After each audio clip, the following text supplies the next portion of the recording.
named after who? Queen Elizabeth. Which one? Oh. Named after Elizabeth I. Oh, right, okay. So Yeah. we're talking, it was developed as a castle, something military, sort of around the end of the 1500s, early 1600s. Okay, and it was named for Elizabeth I by Sir Walter Raleigh, who was our governor. Oh, right, okay. At the time. Yeah. So 1600 to 1603. So what we're going to do, we're going to start in probably not the most attractive part of the castle, but we're going to look at the oldest inhabited place, and then we're going to get sort of steadily older until we get older militarily, until we get to the top of the castle, which is Tudor. That's the oldest part of the castle. Yeah. So we're going to head up now. Attractive part of the castle. Okay. So apologies, but I have a reason.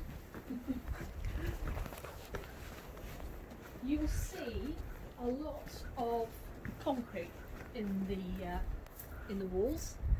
That is not a bad repair. It is German occupation, okay? But they've done exactly the same as they would have done in the Elizabethan times and the Georgian times. Any hole is where you would put a gun. Okay, a gun or a musket. Okay, so any of these holes would have had weapons in. We're going to head up here. Another German bunker from the German occupation. Okay, and then we've got rail tracks. They used to push a huge searchlight up to put it here in the watch point, overlooking the castle. Overlooking the harbour. All right. St Helier Yeah. Harbour. And that's our most recent harbour. It's not the oldest. The oldest is it's open. Okay. Now the reason I brought you up here is because what I wanted to show you is that rock there with a chapel on top.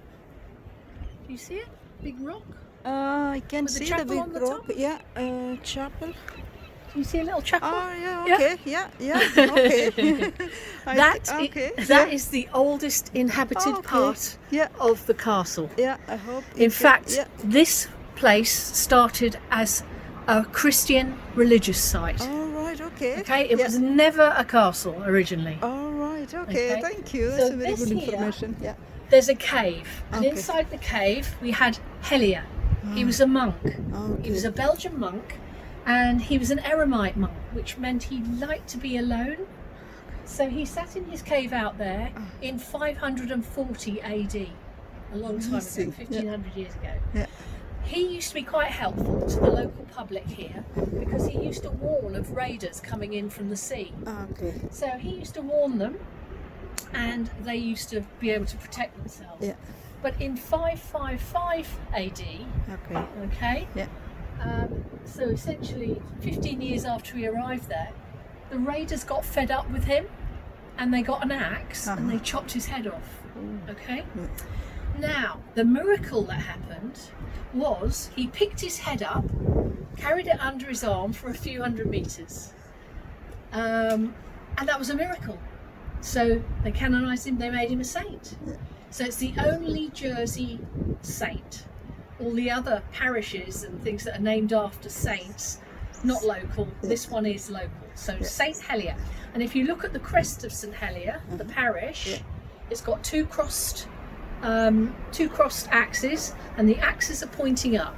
That generally means that the axe has been used often for a beheading. Right, Okay, okay. Yeah. so that's where it all starts.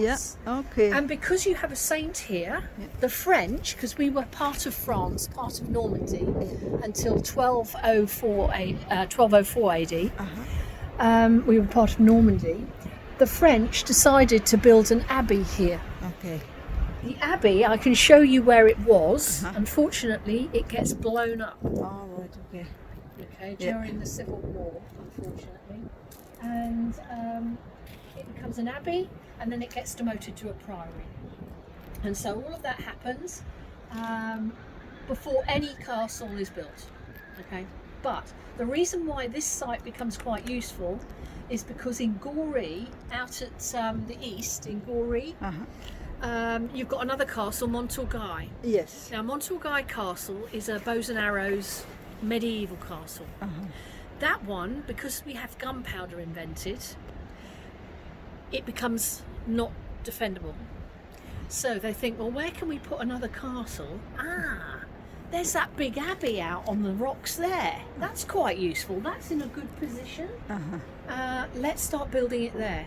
So essentially in the 1500s, just after the fort at St Aubyn's is built, just after that, we start fortifying this. And every time we have a little skirmish or any problems with the French or the Spanish, we build a little bit more on it. Okay, so 50, quite useful. Dissolution of the monasteries. Don't need the abbey anymore. Okay, not interested in the Catholic religion, Church of England from now on. Forget that. Let's build a castle instead. So that's how we get the castle built. This one, you feel it's very soft. It's called Lavatera. Okay. And it's used, as its name suggests, outside toilets. It's very soft on your bottom. Oh. It's quite useful. Yeah. Okay, so we're going to head on this way. Again, any hole, gun.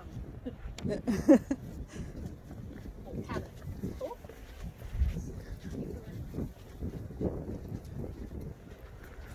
Got some architects helping us restore our old hospital. Right, now take care, we're going down and we're going to go up. So you ready all that stuff?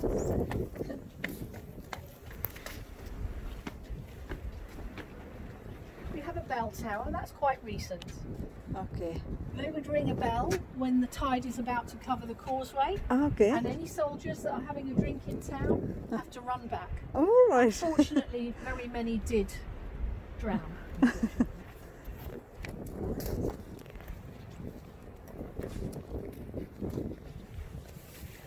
come around to a relatively young part of the castle, Fort Charles. Yeah. And if you then sweep around, you can see all the way up to the top, and that's where we're headed, all the way up there. Oh wow. Okay? Yeah.